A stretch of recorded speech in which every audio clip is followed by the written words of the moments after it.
For today's video guys, magluluto po tayo ng crispy soy garlic tofu.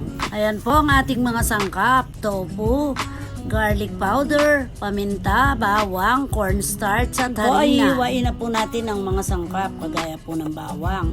Pipinuhin po natin ito upang malasa. At ang ating pong tofu ay hati-hatiin po natin ng maliliit. Ayan, nahiwa na po nating lahat ang mga sangkap. Ngayon po ay gagawin na natin ang pang-coat sa tokwa. Ngayon po ay ibubuhos na natin ang cornstarch, asin, paminta, garlic powder. Haluin po natin ang haluin at unti-unti na po nating ihuhulog ang tokwa. Haluin muli ito upang tuluyang mabalutan ang tokwa ng cornstarch. Siguraduhin lang po natin na kakapit yung mga cornstarch sa tokwa upang ito po ay maging malasa at maging crispy pag naluto. Ngayon po ay gagawin na po natin yung pinaka-sauce ng ating crispy tofu.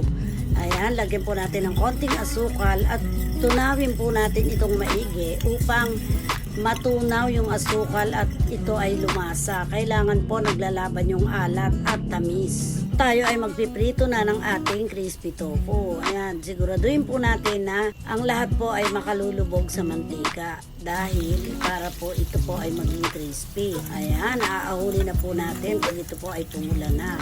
I-set aside po natin. Ayan, ngayon po ay magigisa naman po tayo ng para sa ating sauce. Haluin po ng haluin ang bawang at hintayin po natin itong pumula. Pag pumula na po ay ibuhos po natin ang toyo na may asukal. Haluin ng haluin sa hanggang ito ay lumako. Pagkatapos ibuhos na po natin yung tokwa at hintayin po natin mabalutan po ng toyo ang lahat po ng tokwa. Pag nabalutan na po lahat ng tokwa ay pwede na pong patayin at ahunin na po lahat. Pwede na pong budburan ng sesame seed at spring onion. Ayan, sabay-sabay po nating tikman ang crispy soy tofu na ito dahil masarap po siya. Naglalaban po ang tamis at alat. Kaya kung gusto nyo pong subukan ang menu na ito, ay itry nyo po dahil ito po ay mura at masarap pa. Bukod po sa makakatipid na kayo ay masasarapan pa ang buong pamilya. Kaya halika na guys, kain na po tayo. Thank you for watching.